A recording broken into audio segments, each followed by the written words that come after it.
Welcome to Sweet Dreams Storytelling, where we unwind, relax, and drift into dreamland.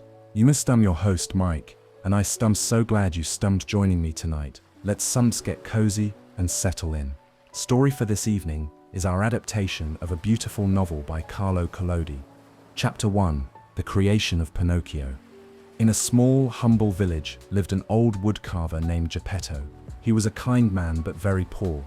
His little workshop was filled with scraps of wood and tools, and though he didn't have much, he dreamed of making something wonderful that would bring him happiness.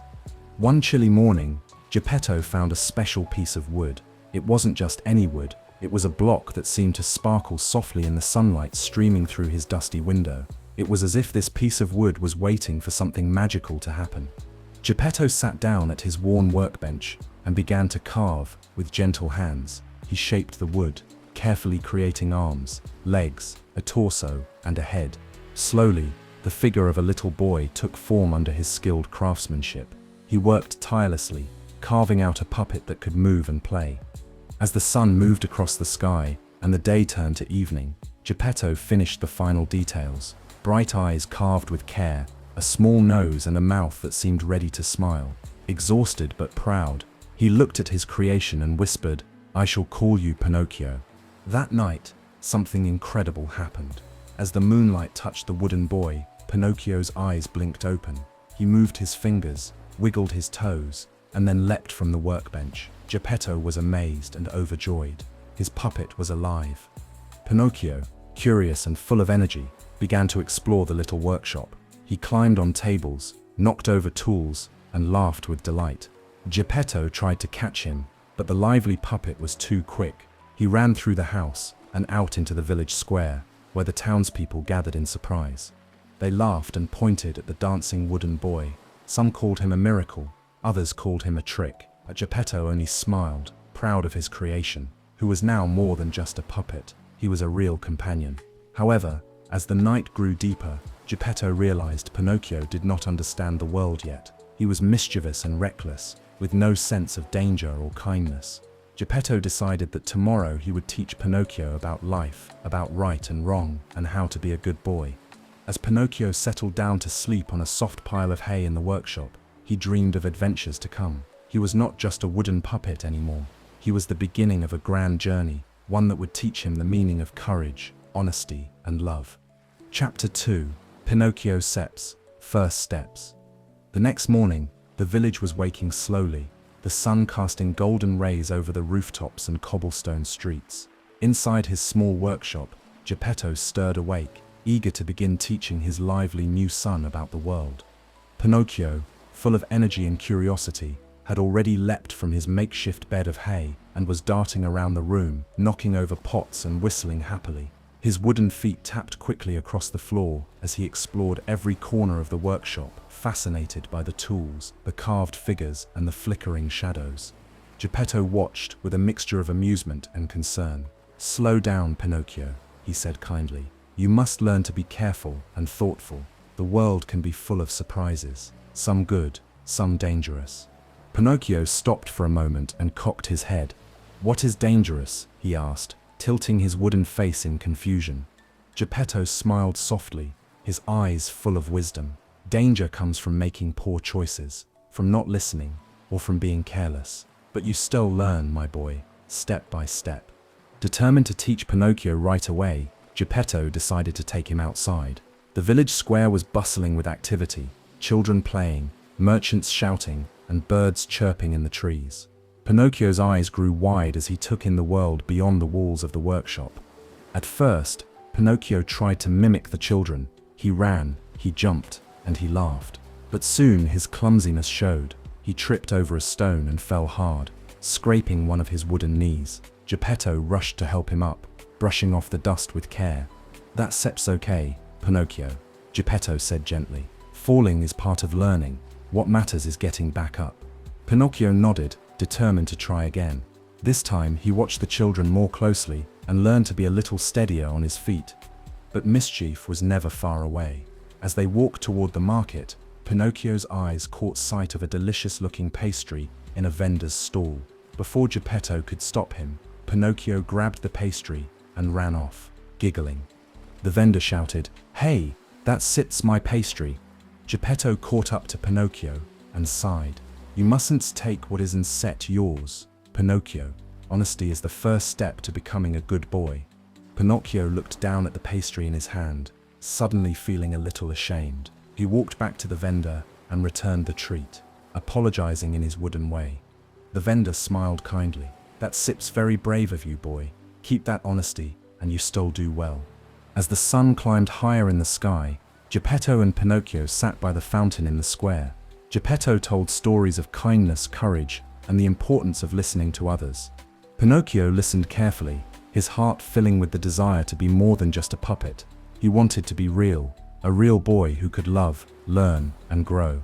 But the world was full of temptations and dangers, and little did Pinocchio know his journey had only just begun. Chapter 3: The Talking Cricket Sep's Warning. That evening, after a long day filled with adventures and lessons, Pinocchio returned to Geppetto's workshop, tired but eager to learn more about the world. The wooden boy sat by the fireplace, watching the flickering flames dance on the walls, while Geppetto began tidying up his tools. Suddenly, a small chirping sound interrupted the quiet. From behind a pile of wood shavings hopped a tiny cricket, a very unusual cricket indeed, for it wore a small green jacket and spoke in a clear, gentle voice. "Good evening, Pinocchio," the cricket said. "I am the talking cricket, and I have come to help you." Pinocchio blinked his bright eyes in surprise. "Help me? How can a little cricket help me?" The cricket smiled kindly. "Because you are young and impulsive, and the world can be tricky. I will remind you to be good, to listen to your heart, and to make wise choices." Pinocchio tilted his head. "But I want to have fun. Why should I listen to rules and warnings?" The cricket sip's voice grew a little firmer, "Because without guidance you might get into trouble. The path to becoming a real boy is not easy. It requires courage, honesty, and kindness." But Pinocchio was full of mischief and curiosity. "I don't want to be told what to do. I want to explore, play, and have adventures." The cricket sighed. "I understand, but remember, every choice has consequences. If you don't listen, you might hurt yourself or others." Ignoring the cricket sep's words, Pinocchio leapt to his feet. "Thank you for your advice, cricket, but I must go now. There's sep's a whole world out there waiting for me." And with that, Pinocchio dashed out of the workshop, leaving the cricket behind. The tiny cricket shook his head, worried but hopeful that the wooden boy would learn to heed his warnings one day. As Pinocchio ran through the village streets under the starlit sky, he felt free and alive. Yet, deep down, the cricket's words echoed quietly in his mind. That night, as Pinocchio lay under the stars, he dreamed of adventures and wonders, unaware that the talking cricket's gentle voice was the first guiding light on his long journey toward becoming a real boy. Chapter 4: Pinocchio Sep's School Adventure. The morning sun shone brightly through the window of Geppetto's humble workshop as the old woodcarver prepared Pinocchio for his very first day at school. Geppetto believed that learning was the key to becoming a good and honest boy, and he hoped that Pinocchio would take his lessons seriously. "Today is a special day, Pinocchio," Geppetto said gently, tying a little hat on the wooden boy's sip's head. "You will go to school, learn many things, and make new friends. It will help you grow, not just in knowledge, but in heart." Pinocchio nodded eagerly, his bright eyes sparkling with excitement. "I will try my best, Geppetto. I want to learn everything." With a hopeful smile, Geppetto handed Pinocchio a small bundle of books and sent him on his way. As Pinocchio stepped outside, the village was alive with children heading to the schoolhouse. The building was simple, a little wooden structure with a bell that rang sharply when the teacher called the class to order. Pinocchio found a place among the other boys and girls, some curious about the wooden puppet, others wary. The teacher, a kind woman with spectacles perched on her nose, welcomed Pinocchio warmly. "Welcome, Pinocchio," she said. "Today we will learn our letters, numbers, and how to be good to one another."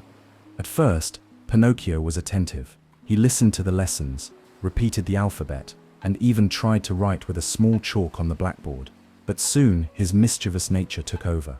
The bright sunlight streaming through the window distracted him. He noticed a bird outside singing sweetly, and the sound of laughter from the playground called to him. His wooden fingers drummed on the desk, and his eyes wandered. Before long, Pinocchio's attention was completely lost. He whispered jokes to nearby classmates, tapped on the window, and even tried to sneak out to join the other children playing. The teacher caught him just in time. "Pinocchio," she said firmly, "you must focus if you want to learn. School is important." But Pinocchio grinned and shrugged. "I want to play. Learning is boring." After school, Pinocchio wandered through the village, chasing butterflies and ignoring the lessons Geppetto had hoped he'd absorb. His mischief soon got him into trouble when he accidentally knocked over a cart of apples from a merchant. The merchant scolded him loudly, and Pinocchio ran away, laughing but feeling a little guilty. That evening, Geppetto waited patiently as Pinocchio returned home, tired but still lively. "Did you learn anything today?" Geppetto asked. Pinocchio shrugged. "I learned that school is not very fun, but I met some nice children." Geppetto smiled sadly. "Learning is the path to becoming the boy you want to be, Pinocchio, but you must be patient and listen." Pinocchio nodded slowly, a little more thoughtful than before. Deep inside, he wanted to be good, but he didn't yet understand how much work it would take. As the stars twinkled outside the window, Pinocchio dreamed of a day when he could truly be a real boy, but first he would have to learn many important lessons.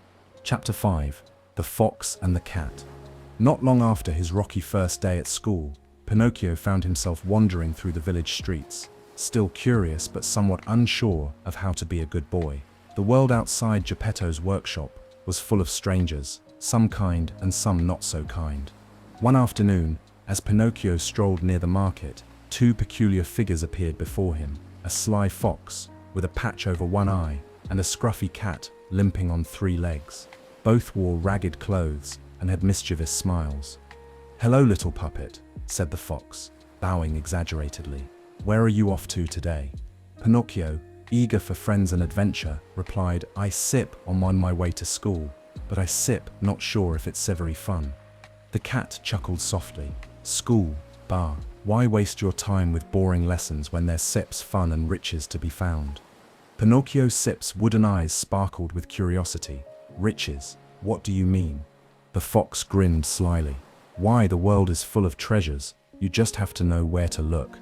The cat nodded eagerly. "We know a secret place, the Field of Miracles, where if you plant your gold coins, they will grow into a tree full of money." Pinocchio Sep's heart leapt. "A tree that grows money. That sounds wonderful."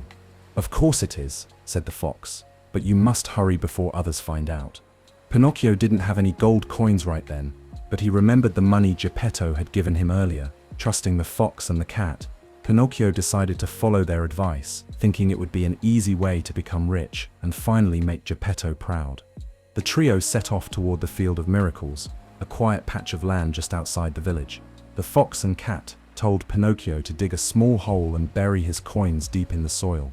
As Pinocchio dug, the fox and cat pretended to watch carefully, but their eyes gleamed with greed. Once the coins were buried, the fox exclaimed, "Now all you have to do is wait.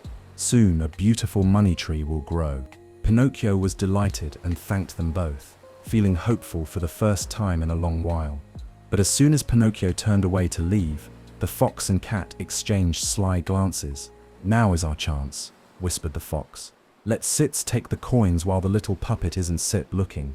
With swift paws, they dug up the coins and ran away, laughing as they disappeared down the road. Pinocchio, unaware of the trickery, continued on his way until he realized his purse was empty. Confused and upset, he looked back at the empty patch of earth, feeling foolish and betrayed. As he sat by the roadside, tears filled his wooden eyes. "Why did they trick me?" he wondered sadly.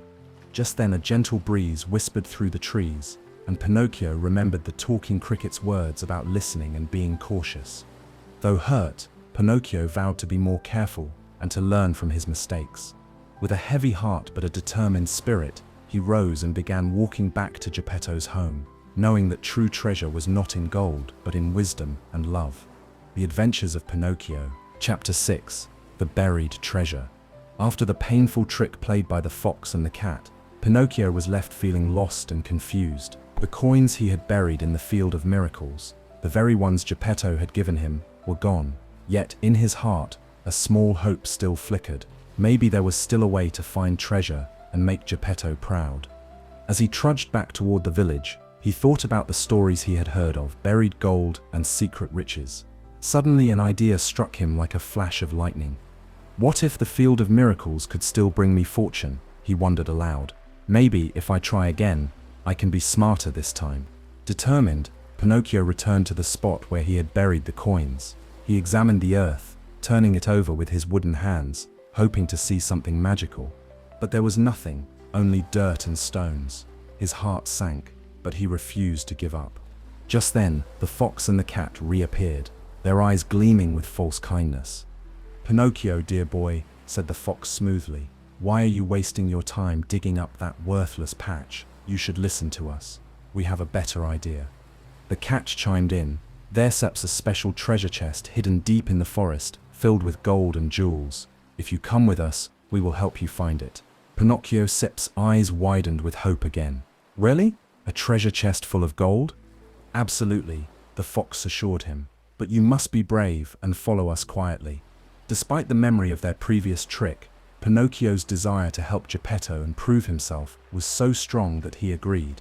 They led him into the dark forest, twisting and turning through thick trees and tangled vines. The deeper they went, the colder and scarier it became. The shadows seemed to grow longer, and strange noises echoed around them. Pinocchio began to feel uneasy.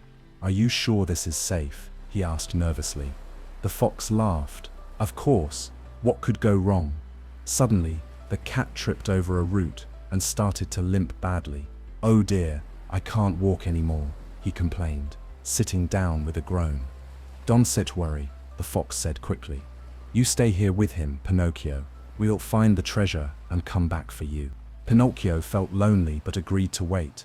Hours passed. The fox did not return. The cat's limp grew worse, and Pinocchio realized he had been tricked again. The treasure was a lie. He was alone, tired, and lost in the dark forest. But Pinocchio was brave. He remembered Geppetto's words to always be honest and careful. Taking a deep breath, he decided to find his own way out. Using the light of the moon and stars, Pinocchio carefully followed the path back toward the village. When he finally saw the familiar rooftops, his wooden heart swelled with relief. Back home, Geppetto embraced Pinocchio tightly. "I was so worried. What happened, my boy?" Pinocchio looked up with tired eyes but a wiser heart. "I learned that there are no easy treasures, Geppetto. The true treasure is love and trust." Geppetto smiled, tears in his eyes. "That's the greatest treasure of all, Pinocchio." From that day, Pinocchio promised himself to be more careful and to trust only those who deserved it. And so his journey continued, not toward gold and jewels, but toward growing into a real boy, full of kindness and courage. Chapter 7. Pinocchio Capture. After escaping the dark forest and returning safely home, Pinocchio felt hopeful but also wary of strangers. Yet, the world outside Geppetto's workshop was full of surprises, and sometimes, dangers. One sunny morning, as Pinocchio wandered through the village square, he spotted the fox and the cat again. This time their faces wore sly smiles, but they seemed less friendly than before. "Pinocchio, my boy," the fox called out with false warmth. "We've been looking everywhere for you. Come join us for a stroll. We have something special to show you." The cat added, "Yes, something that will make you very happy." Despite his better judgment, Pinocchio was curious. He followed them cautiously down narrow alleyways and across busy streets, unsure of what awaited him. Suddenly, the fox and cat led him into a dark, cramped shed at the edge of town. The door slammed shut behind them, and Pinocchio realized he had been trapped. "Why have you brought me here?" Pinocchio asked nervously. The fox sneered. "We want to keep you from causing trouble and to take what you have. You've been too clever for us, but now you are ours." The cat laughed cruelly. "And if you try to escape, there will be consequences." Pinocchio felt scared, but his wooden heart did not give up. He knew he had to find a way out and warn Geppetto. While the fox and cat argued over what to do next, Pinocchio quietly searched the shed. His eyes caught sight of a small window high up on the wall. Using all his strength, Pinocchio climbed onto a stack of crates and reached for the window. It was tightly shut, but with a strong push, it opened just enough for him to squeeze through. He dropped down outside, unharmed but still wary. As he ran through the village, he heard the angry shouts of the fox and cat behind him. Pinocchio dashed past market stalls and startled villagers, his wooden legs moving faster than ever before. He knew Geppetto was waiting for him, and that he must get back to safety. Finally, he reached the workshop, breathless and trembling. Geppetto embraced him tightly, relieved to see his son safe. "I will never let those tricksters take you again," Geppetto promised. Pinocchio looked up, determined. "I want to be brave and smart, Geppetto. I want to protect you and become a real boy." That night, as the stars twinkled above, Pinocchio understood that the journey ahead would be full of dangers, but also full of hope. Chapter 8: The Puppet Theatre. A few days after narrowly escaping the clutches of the fox and the cat, Pinocchio found himself wandering once again, this time with a cautious heart and wiser eyes. He had learned hard lessons, but his spirit remained adventurous, and his curiosity still tugged at him like a string. As he strolled near the edge of the village, he heard music, bright, cheerful music with flutes, drums, and fiddles. Along the roadside stood a colorful banner, "Grand Puppet Theatre, one night only." Pinocchio's wooden eyes lit up. Puppets, like him. Drawn by the music and laughter, he entered the large striped tent that had been set up in a nearby field. Inside, lanterns glowed and families filled the rows of seats. The stage curtain shimmered with gold trim, and behind it he could hear the voices of puppets getting ready to perform. Just as he found a place to stand, the curtain rose. The show began with dazzling dances, silly jokes, and songs sung by beautifully carved puppets, each with painted faces and bright costumes. But the moment the audience saw Pinocchio standing there, unstrung and walking on his own, a gasp rippled through the crowd and from the stage. "Look, a puppet without strings!" cried Harlequin, one of the stage performers. "Impossible," said Punch. "Another puppet. He walks like a boy." All the puppets dropped their act and rushed to the edge of the stage, fascinated by Pinocchio. The puppet master, a large man with a bushy mustache and fiery eyes, stood up from his seat backstage. "What is the meaning of this disruption?" he roared. When he saw Pinocchio, he paused, stunned. "A living puppet. This will make me rich."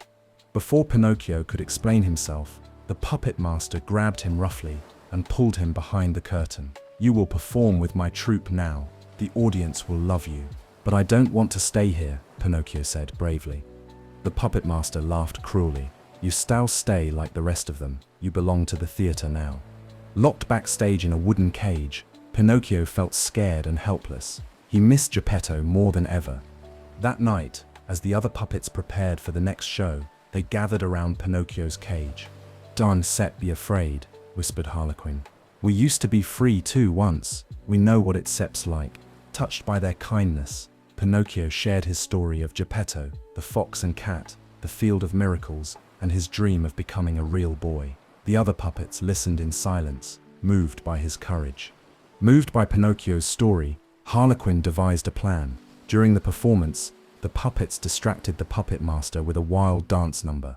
Meanwhile, Harlequin and Punch unlocked the cage with an old hairpin. "Go, Pinocchio," Harlequin urged. "Find your way home." Pinocchio escaped into the night, slipping past the glowing lanterns and cheering crowds. He ran through the moonlit fields, never once stopping until the lights of his village came into view.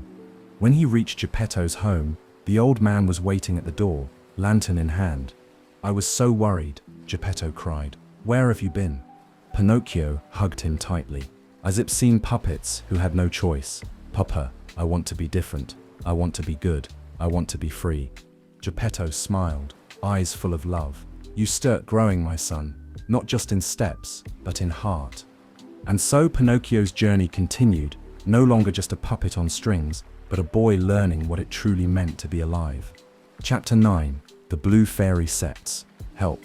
The morning after his escape from the puppet theater, Pinocchio awoke in Geppetto's workshop with a strange feeling in his wooden chest. It wasn't pain, exactly, but a quiet ache, something like longing.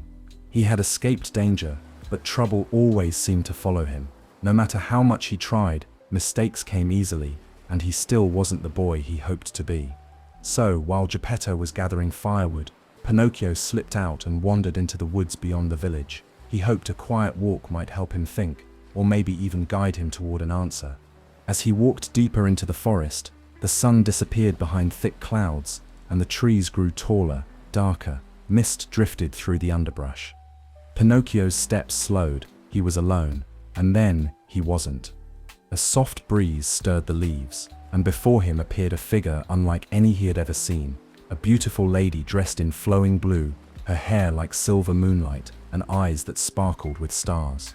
She seemed to float, not walk, and her voice was as gentle as wind through the trees. To Pinocchio, she said, with a smile that made the forest feel warmer, "You have come far, and you have struggled, haven't set you?" Pinocchio blinked in awe. "Who are you?" "I am the Blue Fairy," she answered. "You have?" Pinocchio asked, surprised. "Even when I made mistakes?" She nodded, "Especially then. You see, becoming real is not just about being brave or strong. It's about learning. Each choice you make, each time you fall and stand again, brings you closer." Pinocchio lowered his eyes. "But I lied, and I ran away from school. I let bad people trick me. How can I ever become a real boy?" The Blue Fairy knelt before him. "By changing, Pinocchio, by choosing the right path, even when it's hard. That is what makes a heart grow real." Just then, she touched his wooden forehead with one delicate finger. "Now tell me the truth, child. Have you always been honest?" Pinocchio opened his mouth, but the moment he started to say yes, something odd happened. His nose grew longer. Pinocchio gasped and reached up in alarm. "My nose." The Blue Fairy didn't scold. She only smiled gently. "You see, lies are like weeds. They grow if you let them." I supped. "I'm sorry," Pinocchio said quickly, tears in his eyes. "No, I haven't always been honest. I lied and caused trouble. But I want to do better." His nose shrank immediately, returning to its normal size. The Blue Fairy placed her hand over his wooden heart. From her sleeve, she brought out a small piece of bread and a flask of water. "You are tired and hungry. Take this. Let it remind you that there will always be help when your heart is open and your intentions are true." Pinocchio ate gratefully, feeling warmth spread through his limbs. Before she disappeared into the mist once more, the Blue Fairy whispered, "Remember, Pinocchio, when you listen to your conscience and show love, you grow more real each day." The forest brightened again, and the breeze returned.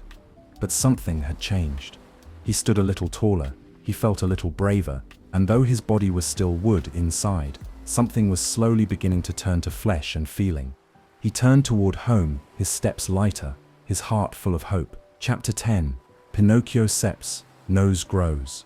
After his magical meeting with the Blue Fairy in the woods, Pinocchio felt a flicker of something new inside him, remorse, but also determination. He had been given a second chance, and he wanted to prove himself worthy of it. With the morning light breaking through the trees, he began his walk home, but not long into his journey, he met a group of travelers on the road, strangers who looked kind and well-dressed. They offered him a ride in their fine carriage. "Where are you headed, little puppet?" one asked. "I'm going home to my father," Pinocchio replied. "Oh, but dumped it, you know," said another with a dramatic gasp. "The Seps circus just beyond the hill. It's Seps free today, and they Seps looking for a boy just like you to star in their show." Pinocchio hesitated. The Blue Fairy Seps' words echoed in his mind. "When you listen to your conscience and show love." He shook his head. "No, thank you. I've had enough of theaters." But the strangers were persistent. "Are you sure? They still give you gold, real gold." Pinocchio felt the temptation. Gold meant helping Geppetto. Maybe this time it would be different. He looked down at his feet and whispered, "Maybe just for a little while." But then he remembered the Field of Miracles and how badly that ended. "No," he said, louder this time. "I need to go home." The travelers drove off with a sneer. Pinocchio kept walking, proud of resisting the temptation. But as he approached the edge of the forest, another problem came along, one of his own making. Two guards stopped him near the village gate. "Where are you going, boy?" asked the first guard. "To my father," Pinocchio said, trying to smile confidently. "And where have you come from?" Now Pinocchio hesitated. He didn't want to explain about the Blue Fairy, or how he had run away before. It was embarrassing. He decided a small lie wouldn't hurt. "I was at school," he said casually, "and then I went straight home." At that very moment, his nose grew longer. Pinocchio blinked, startled. "Oh no," he muttered, touching his face. The guards looked at him in confusion. "Is something the matter?" Nothing," Pinocchio stammered. I mean, I went to help a sick friend, and then His nose grew longer again. It stretched out in front of him like a branch, wobbling and wobbling until it looked utterly ridiculous. The guards gasped and backed away. What kind of strange boy is this? Humiliated, Pinocchio ran away, hiding behind a grove of trees. He sat on the ground, nose poking awkwardly between the leaves, and cried. "Why did I lie?" he moaned. "I should have told the truth." A soft breeze rustled the trees, and just as before, a gentle blue glow began to shine. The blue fairy appeared once more, watching him with sad but kind eyes. "You were doing so well," she said softly. "Why did you lie again, Pinocchio?" Pinocchio sobbed. "I was ashamed. I didn't want them to think badly of me." The fairy knelt beside him. The truth might be hard sometimes, but it never causes shame when it comes from the heart. Lies may protect your pride for a moment, but they always grow into something ugly. She reached out and tapped his nose lightly with her wand. In an instant, it returned to its normal size. "Try again," she said gently. "You are learning." Pinocchio looked up with tearful gratitude. "I still do better, I promise." The blue fairy nodded and faded into the trees once more. Pinocchio stood slowly and brushed off the dust, his cheeks still flushed with shame, but his heart was clearer now. He took a deep breath and began walking again, this time not just toward home, but toward honesty. Chapter 11. The Dog and the Cat Trick. With his nose back to normal and his heart set on doing better, Pinocchio continued his journey home through the winding forest paths. He had learned about the dangers of lies, and though temptation still lingered in the world around him, he tried to stay alert and true to his promises. But even with good intentions, trouble has a way of finding those who are still learning.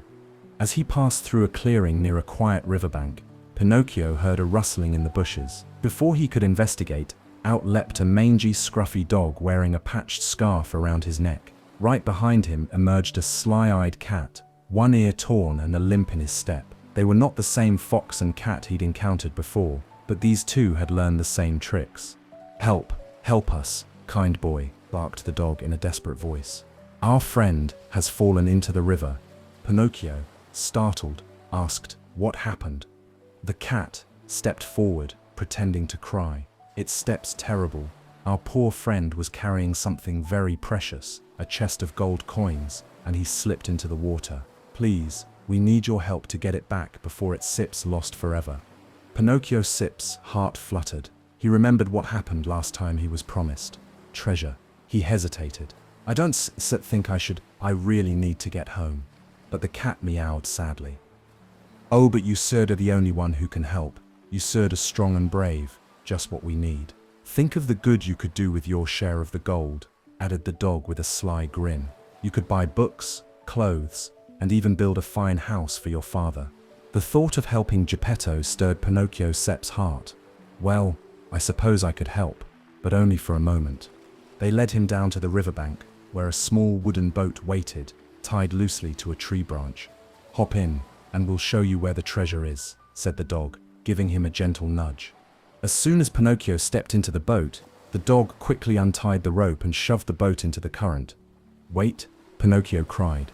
"You not coming?" The dog and the cat grinned from the shore. "No, but the current will take you to the treasure soon enough.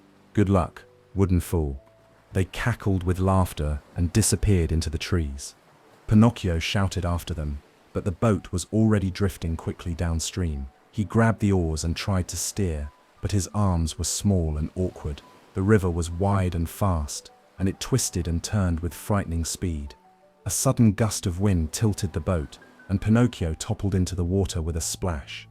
The river was cold and rough, and though his wooden body floated easily, he struggled to paddle. He was swept downstream past mossy rocks and weeping trees, coughing and splashing all the way.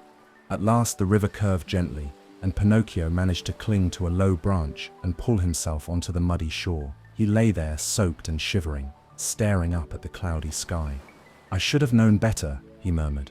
"They were tricking me again." Just then a quiet voice from the trees spoke. It was the talking cricket, sitting on a low branch nearby. "You followed strangers again, didn't you?" the cricket asked gently. Pinocchio sighed. "I wanted to help, and I thought maybe I could do something good with the treasure." "But true goodness," said the cricket, comes from honesty, not from chasing shortcuts or riches. Pinocchio sat up slowly, his wooden body still dripping with river water.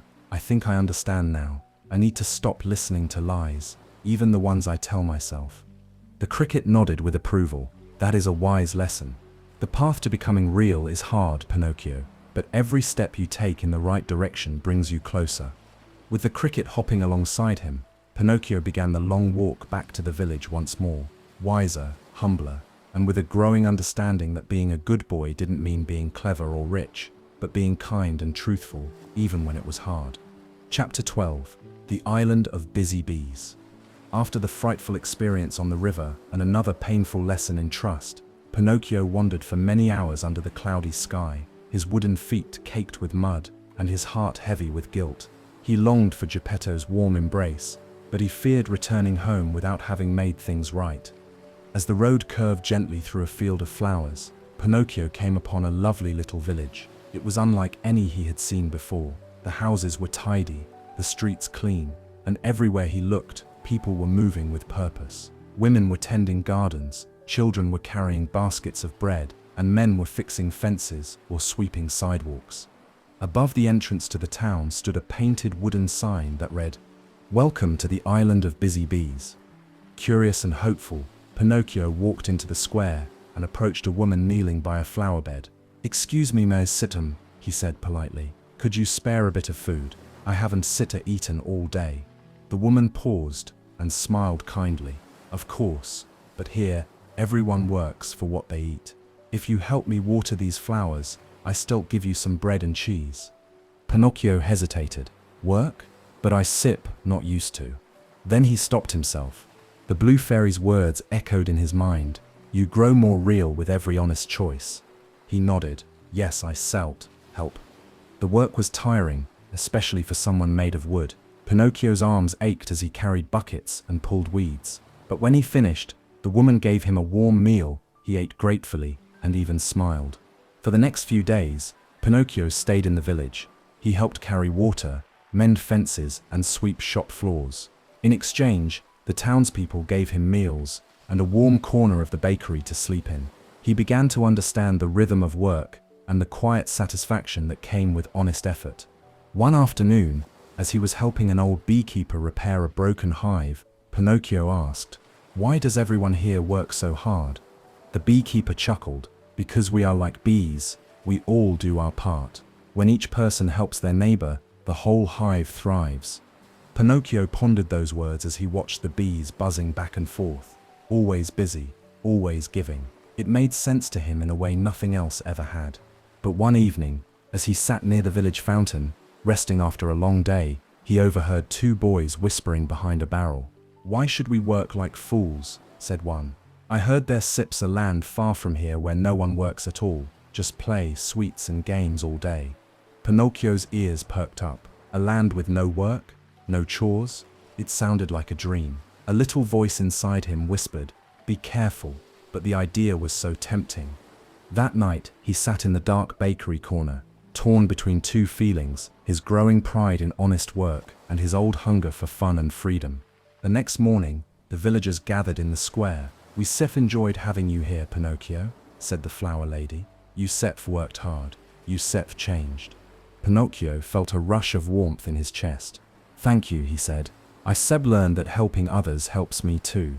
But deep inside, the seed of temptation had been planted. The island of busy bees had made him stronger, more thoughtful, but it hadn't yet erased his longing for fun without effort. As he packed a small bag and thanked the villagers, he looked back once, unsure of where his next steps might lead. But he knew one thing: if he ever strayed too far again, he could remember this place and the good it had awakened in him. Chapter 13. The Land of Toys. Though Pinocchio had learned valuable lessons in the island of busy bees, the promise of a world filled with laughter and games still tugged at his heart. He remembered the whispers of the two boys by the barrel of a magical place, where no one ever worked, where there were no schools, no books, and no rules. And so one morning, while the sun rose lazily over the hills, Pinocchio met a chubby, cheerful boy named Lampwick, a clever, fast-talking child with a crooked grin and mischief in his eyes. "You really haven't heard of it," Lampwick said with a chuckle. It sets called the Land of Toys, and it sets paradise. No teachers, no chores, just candy, rides and games from sunrise to sunset. Pinocchio hesitated. But what about work, or school, or doing the right thing? Lampwick laughed harder. Work is for grown-ups, and school, boring. In the land of toys, we do whatever we want. Pinocchio bit his lip. He'd been trying so hard to be good. He had learned to work, to tell the truth, to help others. But this sounded like everything a wooden boy could wish for. Before long, a large, colorful coach pulled into the edge of town, drawn not by horses, but by 12 donkeys, all oddly silent, their eyes drooping with sadness. The driver was a strange man with a sharp-toothed grin and a velvet coat. All aboard for the land of toys, he bellowed. Without another thought, Pinocchio climbed into the coach beside Lampwick. As they rumbled away from the town, the driver tossed candies to the children and promised, "You still never want to leave once you arrive." The journey took them far away, past rivers and hills, until they reached a place unlike any other. The land of toys stretched as far as the eye could see, bursting with color and noise. There were carousels spinning to the sound of cheerful music, towers of sweets stacked to the sky, and giant playgrounds where children shouted and laughed without end. Pinocchio couldn't believe it. Everything was free. He could eat whatever he wanted, play all day, and never once hear a word about homework or responsibility. For days, he and Lampwick ran wild. They built sandcastles taller than houses, smashed pies into their faces for fun, and stayed up all night telling jokes. It was everything they'd dreamed of. But something strange began to happen. One morning, as Pinocchio splashed in a fountain of lemonade, he scratched his ears and paused. They felt longer. He ran to a mirror and gasped. His ears were turning into donkey ears. He hurried to find Lampwick, who was lying under a candy tree chewing gum lazily. "Lampwick," Pinocchio cried, "something's wrong with my ears." Lampwick turned, and he had a full set of donkey ears too. "I thought it was just a dream," Lampwick muttered. "But my hands, look." His fingers had begun to shrink, his arms to stiffen. The same was happening to Pinocchio. Their voices began to bray instead of speak. "We stir turning into donkeys," Pinocchio shouted, but it came out. "Hee-haw, hee-haw." They ran to the edge of the land of toys, but there were fences, high wooden fences they'd never noticed before. Behind them, the coachman watched silently, smiling that same sharp-toothed smile. "Ah, yes," he murmured to himself, "they all turn in the end." Pinocchio tried to climb the fence, tried to scream, tried to escape, but his hands had become hooves, his face stretched into a snout. He was becoming a donkey, completely. Tears fell from his wide, frightened eyes. He remembered Geppetto, the blue fairy, the village, the island of busy bees. He had traded all that for sweets and games, and now he might never go back. Chapter 14. Pinocchio turns into a donkey. The transformation was no longer a dream or a distant threat. It was happening now. Pinocchio could feel it, his legs stiffening, joints creaking, hooves growing heavy beneath him. His voice, once bright and cheerful, had turned into harsh, helpless brays. "Ee-haw, hee-haw." His ears had grown long and floppy, twitching with every breeze. His once flexible puppet limbs were now thick, fur-covered legs. A shaggy tail sprouted from his back, swishing clumsily behind him. And beside him, his friend Lampwick was undergoing the same terrible fate. "I don't want this," Lampwick cried, tears welling in his changing eyes. But his words came out in broken brays and whinnies. "Hee-haw, hee-haw." The other children in the land of toys were changing too, laughing one moment, screaming the next as they sprouted hooves and tails. Their joy had turned into panic. From the shadows, the coachman appeared, his grin cold and satisfied. "Perfect," he muttered. "The donkeys are ready." One by one, the newly transformed children, now full donkeys, were led into cages and crates, ready to be shipped away.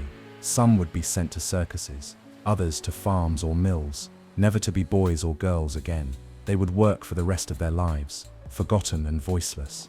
Pinocchio brayed and kicked, trying to resist as the coachman approached him with a heavy rope. But unlike the others, Pinocchio had something inside him, a spark of resistance. Maybe it was the blue fairy's magic.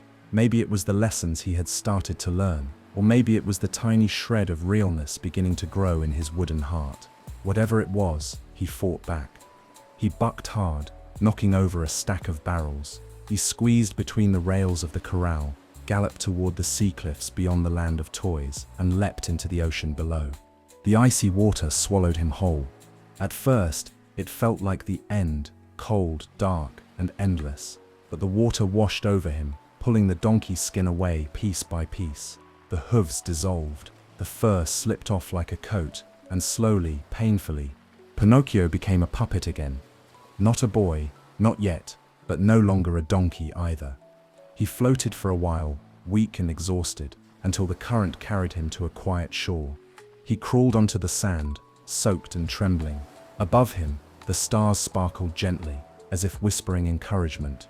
He lay there for a long time, shivering, thinking of Geppetto, the old man who had carved him, who had fed him, cared for him, forgiven him. How foolish he had been to run from that love. "I'm sorry," he whispered to the sky. "Please, I just want to go home." In the distance, a soft blue glow flickered across the waves, but it vanished before he could be sure it was real. Pinocchio stood up slowly, no longer chasing games or gold, but something far more precious. Redemption. Chapter 15. The Donkey Sept's Hard Life. Although Pinocchio had escaped the land of toys and shed his donkey form in the ocean, the memory of what had happened there clung to him like the damp salt in his wooden joints. He had been changed, outside and inside. Yet others had not been so lucky. As he walked along the shoreline, tired and alone, he thought of Lampwick, who hadn't escaped, and all the other children who had laughed and played, only to be tricked and transformed. That guilt weighed on him like stones in his heart. "I ran," he whispered, "but they didn't scare away." Before he could reflect more, his foot struck something hard and smooth buried in the sand. He knelt down and brushed it away. It was a broken cartwheel. Then he saw the tracks of hooves, leading from the beach toward the hills beyond. Curious and unsettled, Pinocchio followed the path through craggy fields and valleys until he reached a lonely farm, where worn wooden fences enclosed a bleak, dirt-covered pen. There, under a collapsing shelter, stood a few donkeys, but they were different. Their eyes were wide with sorrow, their ears drooped low, and their coats were ragged. They looked at Pinocchio not like animals, but like children. One of them stepped forward, dragging a lame leg. Pinocchio gasped. "Lampwick." The donkey nodded slowly, braying weakly. His eyes, though filled with pain, were unmistakably his friend's. The cruel farmer who owned the land emerged, cracking a whip and shouting, "Lazy beasts, time to work." He forced the donkeys to pull heavy carts, drag plows across hardened fields, and carry sacks twice their size. They were beaten if they stumbled and given barely enough food to eat. Pinocchio watched in horror. These weren't just animals. They were boys, cursed and silenced. Unable to bear it, Pinocchio approached the farmer. "Please, let them go. They sit not meant to be beasts. They sit children." The farmer squinted at him. "And what are you? A puppet talking like a priest." "They were tricked," Pinocchio cried. "And now you sit hurting them." The farmer only laughed. "If they cert too foolish to see a trap, then they cert no better than beasts. Now get lost before I sell you for firewood." Heartbroken and powerless, Pinocchio returned to the fence where Lampwick stood trembling. "I'm so sorry," he whispered. "I should sip stopped us both. I should sip listened. I wish I could help." A single tear rolled down Lampwick Sip's cheek. Just then, a breeze stirred the grass, and for a moment, the air shimmered with soft blue light. The scent of flowers, sweet and familiar, drifted on the wind. Pinocchio turned, and though he saw nothing, he felt something. Hope? He knew what he had to do. Change, not for reward, not to become real, but because it was right. "I promise," he told Lampwick. "I'll become someone who can make this right. I don't know how yet, but I will." And with that vow, Pinocchio walked away from the farm, his wooden steps heavy with sadness, but guided by purpose. His journey would no longer be about running from trouble, but about walking toward the truth. Chapter 16. The Escape from the Circus. The sun dipped low as Pinocchio wandered farther from the terrible farm, leaving behind the haunted eyes of his friend Lampwick and the cruel hands of the farmer. Though his body was light, just carved pine and paint, his heart felt heavier than stone. For miles he walked, until a familiar sound reached his ears: music. At first, it seemed cheerful: trumpets, drums, the squeal of a calliope, but beneath the joyful notes was something off-key, something that made Pinocchio's wooden skin prickle. As he approached a clearing, he saw a tall striped tent rising above the trees, like a giant candy-colored dome. A circus. Bright lights blinked at the entrance, banners danced in the wind, promising wonders, animals, the amazing Donkey Boy. Donkey Boy. A chill ran through Pinocchio Sep's limbs. He crept closer, weaving between wagons and tents, until he peeked behind the stage. There, in a small wooden cage, stood a donkey with wide, sad eyes and a tattered scarf around his neck. It was another boy, another one like Lampwick. Pinocchio's breath caught. Around him, cages held other donkeys too, some wearing hats, some with painted faces, forced into costumes and tricks. Children who had been lured to the land of toys, now turned into animals and sold to circuses. He couldn't look away. That could have been him. It was him, just days before. From the main tent came the ringmaster, tall, round-bellied, with a whip in one hand and a crooked smile on his face. "Tonight it's the big show," he barked. "The Donkey Boy jumps through hoops now, or we starve him later." The boys brayed in fear, Pinocchio's hands clenched into wooden fists. He had escaped this fate, but they hadn't, and now he had to do something. That night, just as the show began and the crowd cheered for the first act, Pinocchio snuck around the back of the tent. Using a sharp rock, he carefully broke the latches of the cages one by one. The donkey boys blinked at him in confusion. "I saw him getting you out," he whispered. "Be quiet, be brave." The donkeys followed him, nervous at first, but trusting. But the ringmaster soon noticed the cages were empty. "Thieves, escapes," he roared. "Catch the beasts." A chase broke out. Circus workers ran with ropes and poles. Pinocchio and the donkey boys galloped toward the woods. Lights flashed, shouts rang out. Pinocchio, thinking fast, led them to a nearby river and splashed into the shallows. "Swim," he cried, "just like I did." The water shimmered with moonlight, and as the donkeys entered, something strange began to happen. One by one, their donkey ears shrank, their tails vanished, their hooves turned back into hands and feet. They were turning back into boys. All except one, Pinocchio. He was still a puppet. He stood alone in the shallows as the boys cheered and hugged one another. The ringmaster never found them. The circus never recovered. The donkey boys were gone, and justice, quiet and swift, had slipped through the trees. As the boys ran home to their families, Pinocchio sat quietly by the riverbank. He had rescued others. He had made a difference. He wasn't a real boy yet, but in that moment, he had done something real. And far above, hidden in the stars, the blue fairy watched and smiled. Chapter 17. The Rescue at Sea. Though Pinocchio remained a puppet, he felt more human than ever. He had worked. He had resisted temptation. He had saved others when he could have run away. And yet one thought lingered in his heart with every step he took. Geppetto, the old woodcarver, his father, his creator, the only one who had ever truly loved him. "I must find him," Pinocchio whispered one morning. "I must go home." But when he reached the village, the house was empty. Geppetto was gone. The neighbors told him the old man had set out long ago to search for Pinocchio. When days turned to weeks with no word, they feared the worst. "I think he went to sea," one said. "He took a little boat and headed toward the horizon, calling your name." Pinocchio Sip's wooden chest ached. "He went looking for me, and I wasn't sit there." Without hesitation, Pinocchio ran to the shore. The waves stretched wide and endless before him. Wind howled across the cliffs, and seabirds cried overhead. But the boy, still made of pine and paint, did not stop. "I have to find him, even if I have to swim across the world." And so, he dove into the sea. His wooden body floated, buoyed by the waves. But the current was strong, and the sea vast. For hours, maybe days, he drifted, paddling with tired arms, calling out, "Papa, Geppetto." Just when his strength gave out, the sky darkened. A shadow passed beneath him, huge, silent, and cold. Before he could scream, the water churned, and something massive rose from the deep. A giant sea monster, like a whale but darker and scarier, with a mouth as wide as a house. It opened its jaws and swallowed him whole. Inside the beast, it was dark and damp. The air smelled of salt and sadness. Pinocchio drifted in the belly of the creature, past broken ship masts, barrels, and lost nets tangled in seaweed. "Is this how it ends?" he whispered. But then he heard a faint sound, a cough, a murmur, a voice. "Hello," Pinocchio called, and from the shadows stepped Geppetto, older, thinner, but alive. "Pinocchio," the old man said, stunned, "is it really you?" "Papa." They rushed into each other's arms. Geppetto's hands trembled as he touched his puppet son's face. "I looked everywhere for you," he said, tears streaming down his cheeks. "I thought I lost you."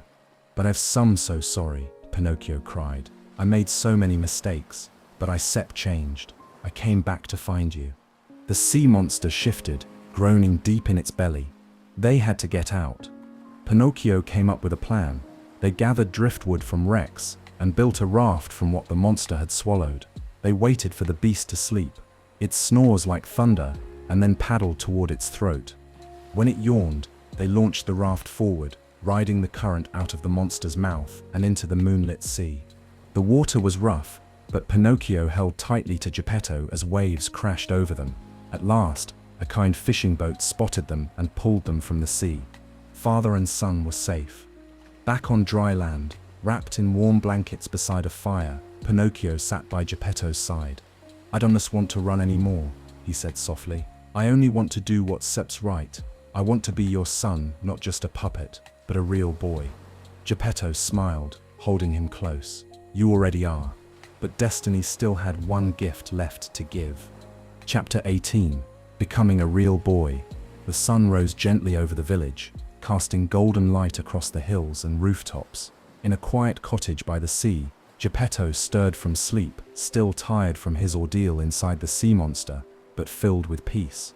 Beside him sat Pinocchio, wrapped in a warm wool blanket, gazing out the window. He had changed. No longer the reckless puppet who chased fun and fortune, no longer the boy who lied to avoid blame. He had become something else entirely, devoted, selfless, and true. And he felt it inside, something real, something alive. He brought food to Geppetto, warmed his hands, and smiled at him every time he woke. The old man, frail but recovering, watched him with wonder. "You become everything I ever dreamed of," Geppetto said softly. "You become my son." That night, after Geppetto had fallen asleep, Pinocchio sat by the fire. He watched the flames dance, their flickers like old memories, the talking cricket sep's warning, the blue fairy sep's glow, the cold water of the sea, the cage in the circus, the island of busy bees. He thought of all the times he had made mistakes, and all the times he had chosen to do what was right, even when it was hard. "I don't want magic or gold," he whispered. "I just want to live kindly. I want to stay by Papa Sip's side. I want to be good, not for reward, but because it Sip's right." A soft wind moved through the room. The flames flickered blue, and from the shadows she appeared, the blue fairy, glowing like starlight, her smile warm and proud. "You have done more than enough, Pinocchio," she said gently. "You have shown courage, truth, loyalty, and love. Not once, but again and again, even when no one watched, even when it was difficult." He stood slowly, uncertain. "Does that mean—" She stepped forward and touched his wooden cheek. "You have earned your heart, little one." A warm light wrapped around Pinocchio. It swirled like wind, lifted like wings, and filled the room with gold and silver glimmers. His joints softened, his limbs grew warm, his wooden body began to shift, not painfully, but like a dream. Fingers curled with feeling, toes wiggled on the floor, a heart began to beat inside his chest. When the light faded, the puppet was gone. Standing in his place was a real boy. His hair was dark and soft, his skin glowed with life, his eyes sparkled with tears. Pinocchio looked at his hands, his feet, his trembling fingers, and then ran to Geppetto's side. "Papa," he whispered, "wake up." Geppetto stirred and opened his eyes, and stared. The boy before him was not carved of pine, not painted or jointed or hollow. He was flesh and blood. "My son," Geppetto whispered, tears spilling over. My real boy. They embraced as the morning sun rose higher, golden and bright, and from far above, where clouds met stars, the blue fairies smiled, knowing the journey was complete. And so the tale ends, not with magic or tricks, but with truth, love, and the promise that even the smallest wooden heart can become something real. Thanks for spending this quiet time with me here at Sweet Dreams Storytelling. I hope you're feeling relaxed, peaceful, and ready for a restful sleep. As we say goodnight, let the calm background music guide you gently into dreamland. Before you go, don't forget to like the video and subscribe, and until next time, rest well.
tape spins soft like a lullaby. Flicker of streetlights kissing the sky. Memories humming a smoky hue. Yesterday lingers but feels brand new.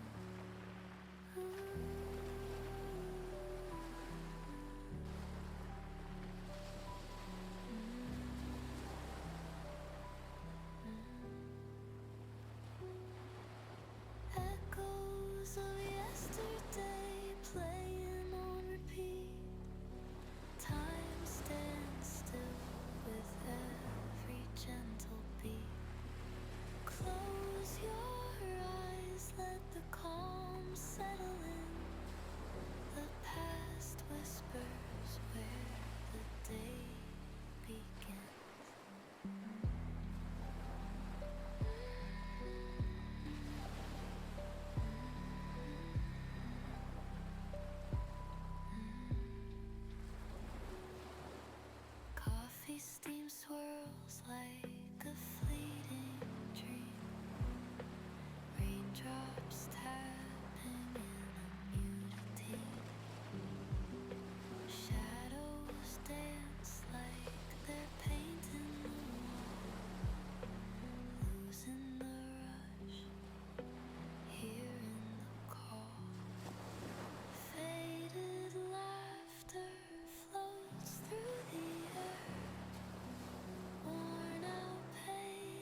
tape spins soft like a lullaby.